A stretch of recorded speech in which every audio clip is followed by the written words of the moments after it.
UCC बना करके हम आदिवासियों का समाज को तोड़ने के लिए करे जाए, इसीलिए हम लोग उसके खिलाफ हैं। तो ये यूनिफॉर्म सिविल कोड लागू होगा तब तो फिर हम लोग का जो है मामला जमीन, चूंकि आप जमीन है तो आदिवासी है, ऐसा हम लोग का मानना है कि हमारा जो सदियों पुरानी जो हमारा पहचान है, अस्तित्व है, यहाँ का हम मूल निवासी हैं, उसको जो है खत्म करके इन तुम सत्ता पाने के लिए हमको जो है कुचल दोगे तो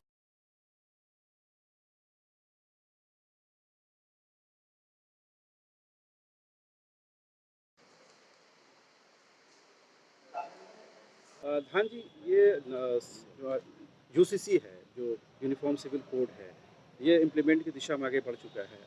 इस बात का विरोध करने के लिए आप लोग जमा हुए हैं या कुछ सुझाव देने के लिए जमा हुए हैं? देखिए हम लोग आज जो है आदिवासी समन्वय समिति के बैनर पर जितने भी आदिवासी संगठन हैं और समुदाय हैं उसको हम लोग यहाँ आमंत्रित किए हैं। जी, और जो हम लोगों का जो समझ है, एक तो हम लोग उसको सुझाव भी देंगे जी, कि ये क्यों नहीं करना है जी, क्यों नहीं? ना? एक तो वो देंगे और दूसरा कि हम लोग का जो समझ है कि हम लोग का जैसे ज़मीन का जो मामला है, जी, हम लोग का जो है वो समुदाय बेस होता है, उसका गोत्र बेस होता है। जी, वो जो है महिला का हम लोग जो है उसको हिस्सेदारी हम लोग नहीं देते हैं। हुँ, वो स्वतः वो ससुराल में 100% वो हिस्सेदारी बन जाती है। तो जब ये यूनिफॉर्म सिविल कोड लागू होगा जी, तब तो फिर हम लोग का जो है मामला ज़मीन, चूँकि आप जानते हैं आदिवासी हुँ, का चाहे सिद्धू कान्हू हो, वीर बुद्धू भगत हो, बिरसा मुंडा, जो भी लोग लड़े हैं, जी, पोटो हो, जो लोग ज़मीन के लिए लड़े हैं और हमारा मूल लड़ाई ज़मीन से रहा है। हुँ, तो हमारा तो मेन ज़मीन का जो हमारा स्ट्रक्चर है वो ध्वस्त हो हुँ, जाएगा। हुँ, हुँ, हम जो है ज़मीन है तो आदिवासी है, ऐसा हम लोगों का मानना है। हुँ, तो एक तो वो है, दूसरा जो हमारा जो शादी-ब्याह का जो परंपरा है या उसका जो तलाक जिसको जी, कहें, उसका जो हम लोग का अलग से हुँ, ये है, सारा चीज़ हम लोग दूसरे से अलग है। जी, तो वो तो फिर हम लोग एक कानून में आ जाएँगे, तो हमारा तो सारा उससे तो हमारा सीएनटी भी प्रभावित हो जाएगा, एसपीटी एक्ट भी हो जाएगा, 5वीं अनुसूची भी हो जाएगा, पेशा भी हो जाएगा। जी, तो एक तरह से तो माने आदिवासी को इससे तो हमको बहुत नुकसान नज़र आ रहा है।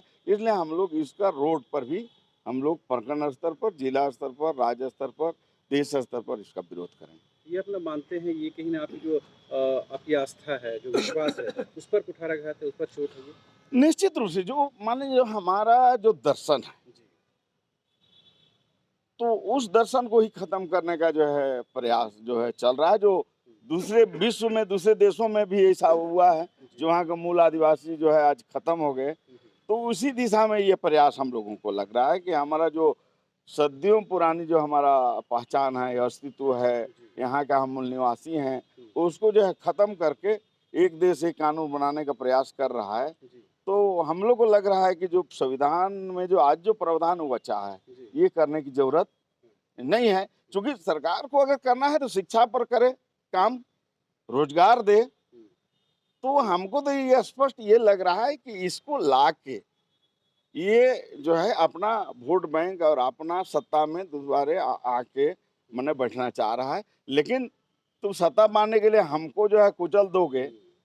तो भाई ये हम लोग जो है बर्दाश्त नहीं करेंगे।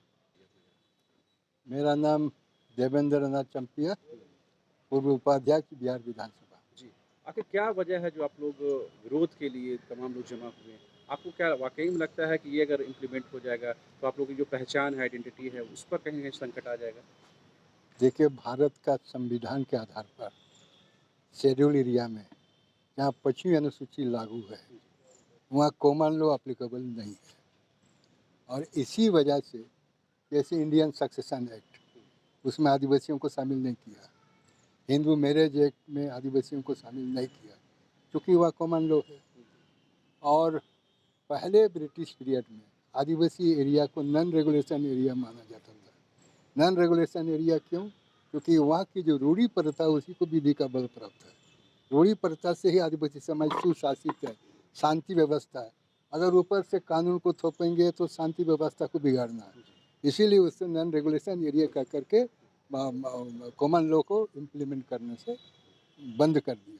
जब भारत का संविधान बना है, आर्टिकल 13 में उसको स्थान दिया गया, आर्टिकल 13 में रूढ़ी प्रथा को विधि का बल दिया गया और आगे लिखा है अंडर आर्टिकल 368 संसद द्वारा संविधान में किया गया संशोधन भी आर्टिकल 13 को प्रभावित नहीं कर सकता। मैंने आदिवासियों की जो रूढ़ी प्रथा है उसको प्रभावित नहीं किया जा सकता। और हम लोग के यहाँ जो केस होता है, हम रांची का नहीं जानते हैं, लेकिन सिंहभूम में जो भी कोर्ट में केस होता है आदिवासियों का, वो सीपीसी के साथ, सिविल प्रोसीजर कोड के तहत नहीं होता है, रूढ़ी प्रथा के तहत होता है।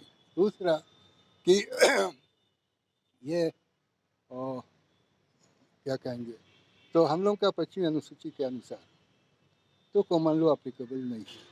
जो भी एक्ट संसद या पार्लियामेंट से जो भी नया एक्ट बनता है, अगर उसको शेड्यूल एरिया में लागू करने का है तो 25वीं अनुसूची के पारा 5 के तहत गवर्नर उसको नोटिफिकेशन जारी करेगा तभी लागू होगा। और नया एक्ट को नोटिफाई तभी करेगा जब टीएससी से कंसल्ट कर लेगा नया जो एक्ट बना है वह शेड्यूल एरिया के लिए हितकारी या नहीं है। तो टीएससी की सहमति के बाद ही गवर्नर को नोटिफिकेशन जारी करके नया एक्ट को लागू करेगा। ये एक। दूसरा, तो जरूरी प्रथा में हम लोग का क्या है, ऐसे धान साहब बोले हैं महिलाओं को संपत्ति देने का, हम लोग में क्या है कि जो अचल संपत्ति है उसको दो तरह से डिफाइन किया गया है, अंश वंश और खूंट खांटी। अंश वंश का क्या अर्थ होता है, जिस अंश की जमीन है अचल संपत्ति, वह जमीन पीढ़ी दर पीढ़ी अंश के रूप में उसी वंश में ही रहेगा, दूसरे वंश में जा नहीं सकता है। मान लीजिए हम चंपिया है, चंपिया वंश की जमीन पीढ़ी दर पीढ़ी चंपिया वंश में ही अंश के रूप में रहे, इसीलिए महिलाओं को नहीं देते हैं। अगर महिलाओं को देते हैं अचल संपत्ति का, किसी दूसरे वंश में शादी कर लेता है, दूसरे में चला जाता है। एक, अगर महिलाओं को अचल संपत्ति में हिस्सेदारी देंगे जैसे और समाज में, वो बोलना नहीं चाहिए, शादी करते हैं दहेज के लोभ में कितना मर्डर कर रहे हैं। एक शादी कर लिया, उसे संतुष्ट नहीं हुआ, उसको मर्डर किया, फिर दूसरी शादी किया, दहेज उससे संतुष्ट नहीं हुआ, मर्डर किया। तो हम लोग के समाज में भी क्या ये मैंने विधि व्यवस्था को बिगाड़ने का चल चला जा रहा है, नंबर एक। नंबर दो, कि हम लोग में गोद प्रथा नहीं है। हम आदिवासी अपनी जात को इनहेरिट करते हैं। देखिए, जात को अपनाने का 4 तरीका है, by marriage, by adoption, by birth, by conversion. ये 4 में से हम लोग केवल एक हम लोग के साथ है, बाय बर्थ।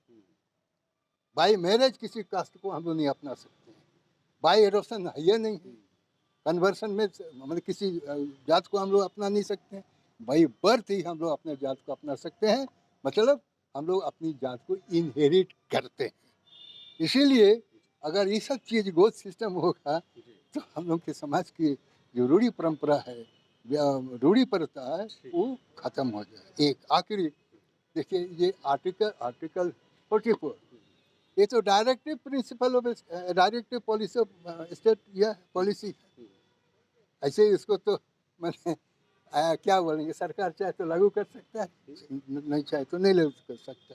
तो कहने का मेरा मतलब, जब हम लोग का आदिवासी सोसाइटी में कॉमन लॉ एप्लीकेबल नहीं है, अब यूसीसी बनेगा तो कॉमन लॉ होगा। संविधान हम लोग का कॉमन लॉ को इम्प्लीमेंट करने से मना किया है, तो क्या संविधान के खिलाफ यूसीसी बना करके हम आदिवासियों का समाज को तोड़ने के लिए करेगा, इसीलिए हम लोग इसके खिलाफ हैं।